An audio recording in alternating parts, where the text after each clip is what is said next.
Hello everyone and welcome back guys to round 13, season 2 of the HAAS Road to Glory career mode, where today we're here for the Belgian Grand Prix. And for those of you, you know, I probably sound like a broken record when I come to this place, but it's so cool. I love the Belgian Grand Prix.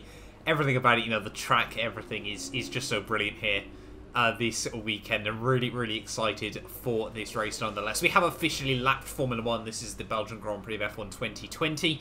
So yeah, if you guys are new around here, make sure you do get yourself subscribed as well. As you can see, coming into this weekend, another 2 engine upgrades going on the car. We have really been piling them on at the moment, and we're making good progress at this stage of the season as well. I hope you guys can agree. I think now, compared to Williams, I think are our main rivals, we've basically got, you know, the equal best engine in Formula 1. The chassis and the aero could probably do with a bit of work.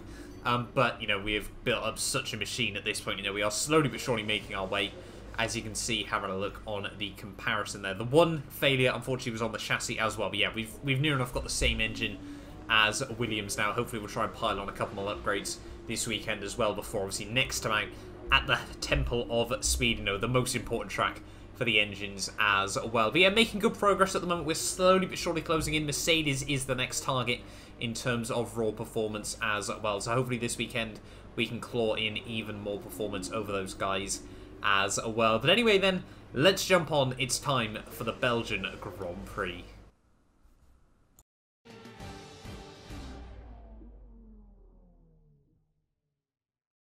It's qualifying time at Spa, one of the mightiest tracks on the Formula 1 calendar.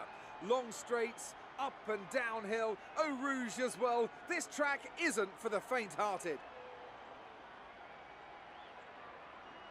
When it comes to getting lap time out of this circuit, it's traditionally been about maximising top speed. Do you simply remove as much downforce as possible, hang on in the corners and max out down the straights? The teams will have arrived with all manner of parts designed to capitalise on the long straights. The cars will be that much harder to drive in the corners, but everyone will be in the same boat.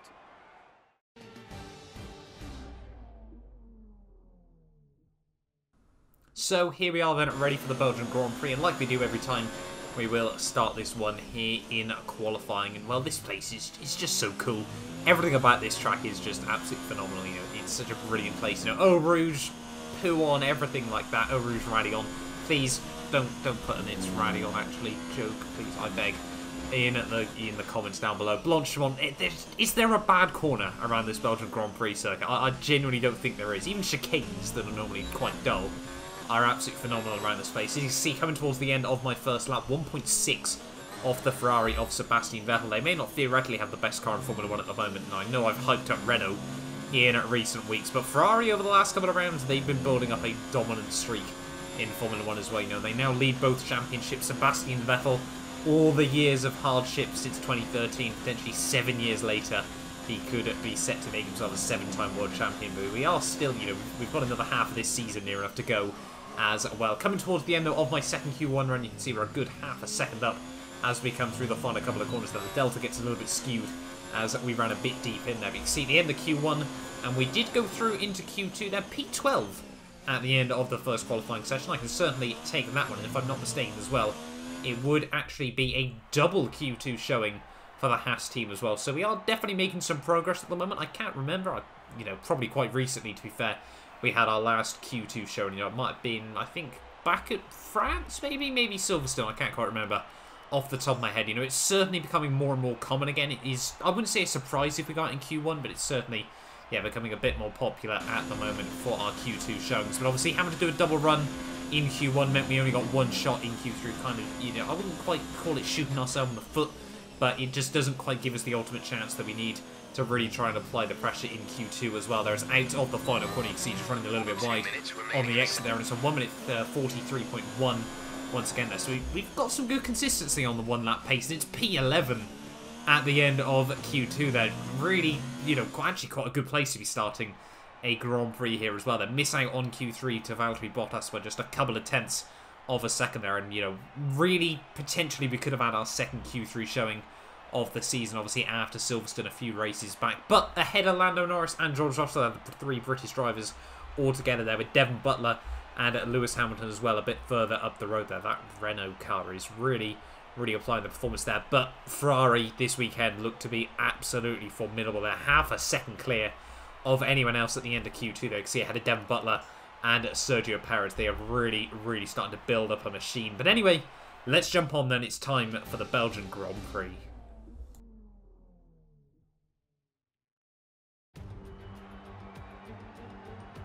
Who doesn't love the Belgian Grand Prix? It's the race, of course, that gave maiden pole positions to the Jordan and Force India teams, with Rubens Barrichello and Giancarlo Fisichella respectively. Jordan, of course, would then go on to better that here in 1998 with their first ever victory. And you can guarantee that something special will always happen at Spa-Francorchamps. But what that something is today is anybody's guess. Spa-Francorchamps then, a 4.35-mile tour of the Ardennes countryside, with 9 right corners and 10 left corners, giving us a grand total of 19. Average lap speeds in the dry can reach about 145 miles per hour, but without a significant improvement in these conditions, we won't be seeing anything like that today. Anthony Davidson also joins me in the commentary box today. We have a really close scrap at the top of the championship at the moment, and they're right in the thick of it. But any mistake now could be disastrous. True enough, but that pressure goes both ways. A failure or a mistake at this point could spell the end of their championship hopes, but they know their rivals are in exactly the same situation. Let's just hope the title is decided in the purest of ways. It's time to take a look at our starting grid for today's race. Lewis Hamilton lines up on pole position, and starting alongside in P2 is Sebastian Vettel. Looking down the rest of the grid, we have Leclerc, Gasly, Max Verstappen and Bottas, Perez, Weber, Hülkenberg and Devon Butler, Mr. Monaco, Russell, Lando Norris and Grosjean, Raikkonen, Sainz, Lance Stroll and Daniel Kvyat. Giovinazzi and Alexander Albon picks up the last spot on the grid. And with lights out just moments away, it's time to go down to the track.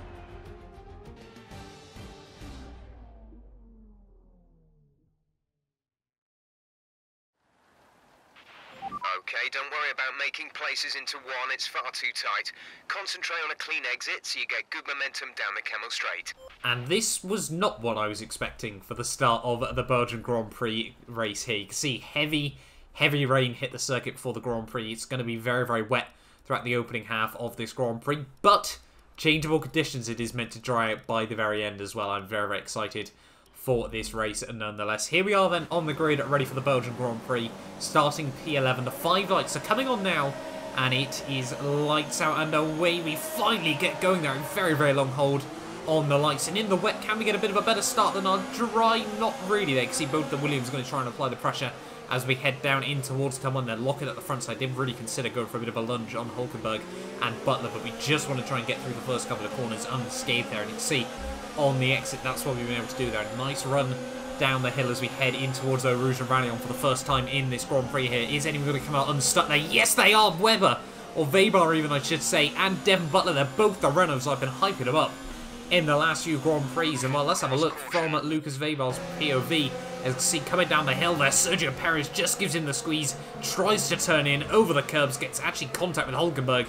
And I think, actually no, it appears Devon Butler did manage to avoid that one there. So I think Butler has come out of that one unscathed as such there. I think Lucas Weber, unfortunately, yeah, they're very unlucky there. You can see Sergio Perez just was ahead. I don't know if Lucas, just couldn't judge where his front wing was. Ran a bit wide, out over those curbs, nothing he could do. And well, we have avoided a monstrous shunt on lap 1 of this Belgian Grand Prix there. That could have easily been, sort of an 8-9 car pilot, and especially, with a bit more of a realistic damage model. We could have easily seen half the grid knocked out right then and there. I mean, we were lucky to get out of it as well. We just saw the car coming back across the circuit there. It took evasive action, actually using the GT pit lane on the exit of the corner as well there. But safety car did come out, understandably. A car strand at the top of Rallion is probably any cause for a safety car on the F1 2019 game, as well as heading now down in towards the final couple of corners of lap 3 here. And that safety car, ideal in a sense, very not ideal in another, obviously. Just didn't give us a chance to get the tyres up to a good operating window before we were ready to get going again in this race. So we once again taken a bit of a step into the unknown in this Grand Prix. We don't really know what the car's going to be like starting at lap 4 of this race, and the green flags are out once again. They're struggling a little bit with the wheel spin out of the final quarter. We've all seen how OP the AI can be on the traction. Luckily, the intermediate conditions, it's still fairly close. I think the AI have got a bit of an advantage, but I don't think it's too crazy. Nonetheless, relative to their full wet performance there, as we come down the start, well, down to even, I should say, out of turn 1, out of the source. You see fishtailing all over the place. That's going to give Hulkenberg and Perez a huge advantage over myself. A big snap of oversteer as we head through rally on as well. There's certainly, I think there needs to be a counter in this video, the amount of brown trouser bumps we're going to get over the course of this Grand Prix. And sadly, Hulkenberg and Perez, I wasn't going to be able to spend much time focusing on those guys up the road here. We would very much be under pressure from Devon Butler just behind us. You can see fishtailing out through Poo on there, and Devon's going to try and look up the inside as we had, I think this is Fanyas, I think this, I don't know for sure. I think these next couple of corners is Stadalo as well. The Belgian Grand Prix circuit, relative to a lot of them, I know some, but I still don't know a huge amount of the corners. Is Fanyas actually the top of the Kemmel Strat? I don't know. We went through a chicane there. We held on ahead of Devon Butler at the end of the day there for this time around there. And you can see just how strong this engine is at the moment. Devon, especially with no DRS, he can get very close. Can't quite match us those. Once again, just a little bit of a slip of oversteer there. The back end really struggling for grip. We had made this car quite dry track orientated. I'll be honest, coming into this weekend, I was honestly thinking the wet weather wouldn't probably last as long as it was scheduled to by the time we reached Sunday as well. Here, as you can see now onto the end of lap 7. Well, the gap to the cars in front had gone up and then started to come back down a bit once again. I don't know if someone at the front of this train had picked up damage or something like that, but we had, slowly but surely by the time we reached the third way stage of this Grand Prix, we had started to reel back down this gap. You can see both Red Bulls, both Force Indias, or Racing Points, and I think it's Pierre Gasly who leads the train in the Mercedes. That's still weird to say as well on this game now. It leads to the way at the front of this queue at the moment. You can see, I think, Lewis Hamilton has been able to build up a little bit of a gap, but it is the Ferraris storming away at the early stages of this Grand Prix there. It's out on the end of lap 10 here, coming up in towards Blanchemont once more here, and it's not quite flat out. I don't think we have got an ever so slight lift. No, it's completely pinned now at this stage of the day, so we have, it's the track starting to dry. I don't think I want to do that in real life there. 200 miles an hour as we actually go for a very late lunge on Nico Hulkenberg there. Everyone concertinaed up in front of me. We had to go down the inside to avoid getting front wing damage, and you sort of get halfway alongside a car on F1 2019. I'm sure for those of you guys that are well aware at this point, if you get halfway alongside a car, you've then just got to launch it, roll the car into the corner, or they will quite happily slam the door shut even though you're there, and you'll be pointing the wrong way around, angry, confused, and very disappointed as well. But yeah, moving on, end of lap 11 though, you can see reaching the halfway stage of this Grand Prix now. Verstappen and Perez, the first ones to take the dive into the pit lane onto a fresh set of the intermediate compound tyres here, and this is where the race would start to take a bit of a turn. As you can see, it is not raining anymore, and the water is being displaced at this stage of the Grand Prix. We are certainly getting a track that is starting to dry out here, and well, my teammate dives into the pit lane as well. But, I'm willing to take the gamble in this Grand Prix. These tyres still had a bit of life left in them. They were certainly going off, but they, still had a good couple more laps in them. I was willing to try and take them and just see over the next couple of laps if we'd reach a dry period in this Grand Prix. They can see 1 lap later, Bottas, Gasly, and race leader Sebastian Vettel. Haven't seen much of him in this Grand Prix. All would now dive into the pit lane as well. So we've got 9 laps to go. These tyres certainly won't make the distance. They were definitely going to be going off, but only by sort of lap 15, lap 16. And as we saw on the pre-race, the track was meant to be dry by about the final third, roughly there or thereabouts, of this Grand Prix. So what, lap 14, lap 15? It was a really, really tight gamble here, but I was willing to try and absolutely risk it if any opportunity for a few more points comes our way this season. We've said this since the start, we've absolutely got to go for it there. Lap 14 now of this Grand Prix, and well, Sebastian Vettel, it wouldn't take long before we were all over the back of me once again in this race. You can see coming through turn 1, the tyres now really starting to go off here. Obviously, as the track gets a bit drier, the worn out tyres, it just becomes a cycle, and just even more detrimental effect on this old Pirelli rubber here. Is up through Rouge once again, a big snap through Radion as well, another snap of oversteer, fishtailing out onto the Kemmel straight, while Sebastian Vettel obviously straight past me. Charles Leclerc as well, if we had a bit of a weaker engine, we'd probably have had a bit of a look down this straight as well. This HAAS engine working so well nowadays as well here, but there really is no point us trying to hold up Charles Leclerc at this stage of the Grand Prix as well there, and the team really desperate for me to come in on the end of this lap. We're going to let Leclerc through, and yeah, these tyres are really really now starting to go off. We're having to use so much engine brake as well at the moment to try and get the front end turned in. But this track is still definitely getting drier at the moment. You can see a little bit of spray sat behind behind the Ferrari, even I should say. But the end of lap 14, you can see coming through the fun a couple of corners. You know, once we got out from behind the Ferraris, there wasn't that much water. You know, you can see a little bit kicking off the tyres, just a few clouds of dust. But these tyres were gone. You can see coming through the bus stop, we were willing to take the gamble. Onto a set of the soft compound tyres we go. The Sebastian Vettel sets the fastest lap of the Grand Prix as well. That certainly doesn't bode well as we head down into the pit lane. But these tyres were destroyed, and we want any chance we possibly can to try and get some good points in this Grand Prix there. So we're going to dive in onto a set of the soft compound tyres, and hopefully time will tell whether this is the strategy that will pay off. You know, this track is going to be dry enough by the end of the Grand Prix, but it's just how much time we're going to lose and for how long relative to the AI. You know, Spa is such a track about strategy. Well, you've got to be on the right tyres at the right time. Is this gamble going to pay off there? We actually come out just in P11 behind Lando Norris as the DRS has been enabled here, and if that isn't a good sign, I don't know what is here.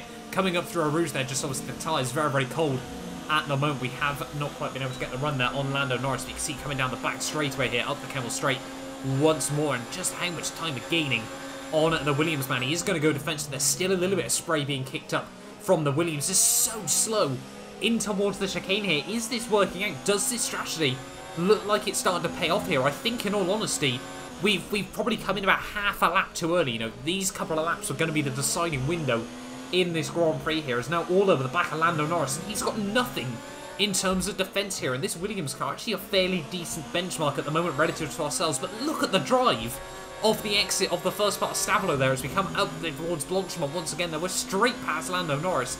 There is nothing he can do in defence, and as you can see on the minimap, the Ferrari is now starting to dive into the pit lane. I think we have I think we've pulled this off. I think with just 6 laps to go of this Grand Prix, we've, you know, made the one-stop work here. Coming down into towards the chicane, you can see how much time we've gained on Hulkenberg. Everyone's diving it in. We have made this work. The AI are all having to come to the pits once again in this Grand Prix, and well, a bit of a strategy gamble. As you can see, we're back up into P4 of this Grand Prix, and we've still got a couple more drivers that need to pit there. Struggle a little bit with the understeer through turn 1. The Ferraris have still just absolutely, you know, gone in this Grand Prix here, but you know, Bottas just in front of me, he still needs to pit again. George Russell just behind, he's going to have to dive into the pit lane as well before the end of this Grand Prix, and unless for some odd reason he wanted to try and take the Inters right the way through to the end of the Grand Prix. You can see we've taken a good 4 or 5 seconds out of Bottas on that lap alone. It had really been, if I do say so myself, an absolute strategy masterclass with just a few laps to go of this Grand Prix there. Charles Leclerc as well dives into the pit lane. We're almost hassling the Ferrari once again in this Grand Prix. You know, once the pit stops are all said and done, we were up into a net 3rd place in this Grand Prix here with just a few laps to go of this Belgian Grand Prix. What a turnaround it has been so far. You know, the first half of this season as well been pretty mediocre to say the very best. In all honesty, I'm probably sugarcoating it by saying that, but could this be a bit of a turnaround in fortune for us as we head in towards the second half of the season here? Just 1 second behind Charles Leclerc here, but we have still got to watch out for the guys behind. Sergio Perez now, the gap down to just 7.3 seconds. And as you can see, over the next few laps, that gap would be dropping so drastically to the racing point behind us. By the end of that lap, Sergio, fastest lap of the Grand Prix, now down to under 7 seconds in this race with 5 laps to go here of the Belgian Grand Prix. We are certainly going to be looking in our mirrors very, very soon. You can see the gap to Leclerc. He just absolutely went off once again here. Sets fast lap of the Grand Prix. And, well, Sergio Perez, another 1.2 seconds taken out of me on that lap alone here. And we coming into lap 20, you know, final 3 laps of this Grand Prix. The tyres seem to be holding out all right. You know, we definitely put quite a lot of wear on them on that opening lap. You know, having to pit on, you know, still a little bit of a damp circuit there. We certainly put a bit more wear than we would have liked. And once again, Perez, another 1.3 seconds taken out of me on that lap alone there. Lap 21, 2 laps to go now of this Grand Prix, and the gap now down to just 2.6. Sergio is taking so much time out of me as we head in towards the final couple of laps of this Grand Prix there. The final lap we head on to now. You can see Sergio Perez all over my rear mirror here. You can see 1.2 seconds between us as we head in towards the final lap of this Belgian Grand Prix here. Could this be an historic podium for ourselves? I think, what, we've scored 2 podiums before in this series. It might only just be the one. It might have only been... Was it just Hungary last season? I can't quite remember off the top of my head whether we did manage to fluke another one later on in the World Championship as well here. But 1 lap to go now of this Belgian Grand Prix here, and Sergio Perez is just still closing in so relentless. You know, he can sense a chance of another podium. He needs the points at the moment. You know, this is a great opportunity for Racing Point to try and close back up the gap to Renault as well, you know, after a couple of really strong rounds in recent weeks here. You know, he'd love this podium, but I'm certainly not willing to back down as well here. It's just whether the tyres have got any give left in this final lap of the Grand Prix here, because he's still trying to push like absolute crazy, using up all of the track width as we possibly can as we head now down through Poole. I don't want to clip the curves on the entrance there, run a little bit wide through the corner as well. That certainly is not going to help us out and do us any favours as well here. But Sergio Perez now all over the back of me as we head in towards the final sector of this Grand Prix. The only real chance he's going to get is either up into Blanchemont or in towards the bus-stop chicane at the end of the lap here. Through the Stavelot we go,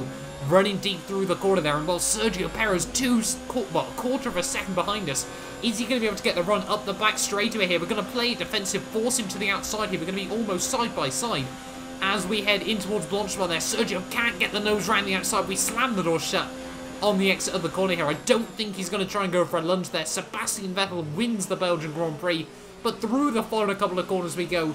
It has not been a season to remember so far, but that is a win for us here in the Belgian Grand Prix. It is 3rd place at the end of the day, and what a masterstroke on the strategy at the end. I cannot believe it. 15 points in the bag. Ferrari have really pulled it out of the bag today. It's a great win. What do you think it was, Ant, that gave them the edge over the competition today? I think that smart tyre management on track and very smooth driving definitely assisted in their victory today. That combination meant they got the absolute maximum out of their tyres at all times. Here come our winners now. A thrilling race and a tremendous effort by Ferrari. Their history is well known, so it's no surprise to fans the world over to see them come out on top once again.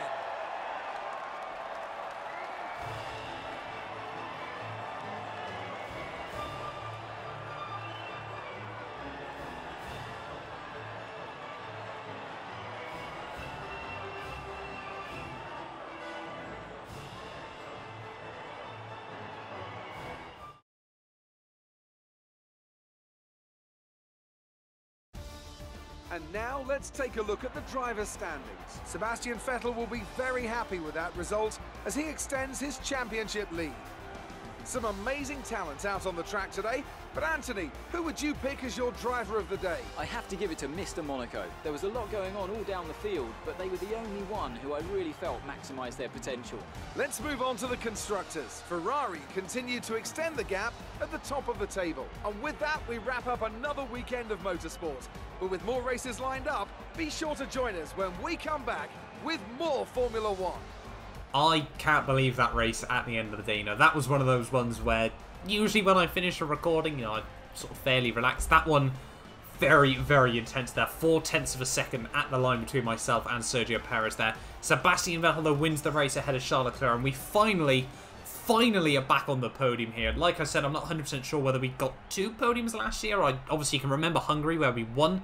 Maybe we got one somewhere else. For, you know, for those of you guys that sort of do remember, if you could drop that down in the comments, that would be greatly appreciated as well there. But yes, Sergio Perez in P4 there ahead of, I think it was Devin Butler in 5th. Verstappen and Hülkenberg, Bottas and Norris round out the point scorers there. You can see in the Drivers' Championship, we pretty much double our point. No, we do more than double our points haul so far this season in just that Grand Prix alone there. We now jump past George Russell up into P12 of the Drivers' World Championship. Sebastian Vettel now 24 points clear of Lewis Hamilton as well. He is certainly trying to solidify himself a 5th Formula 1 World Championship there. And in the Constructors as well, obviously I don't think any changes, but we made big gains ahead of McLaren there. I don't think there's going to be much coming back from those guys as we head in towards the final couple of rounds of the World Championship. But what a race at the end of the day. I hope you guys have enjoyed this one. A nice changeable conditions. A bit of luck for us at the end of the day, but sometimes luck has got to be on your side in Formula 1. But thank you all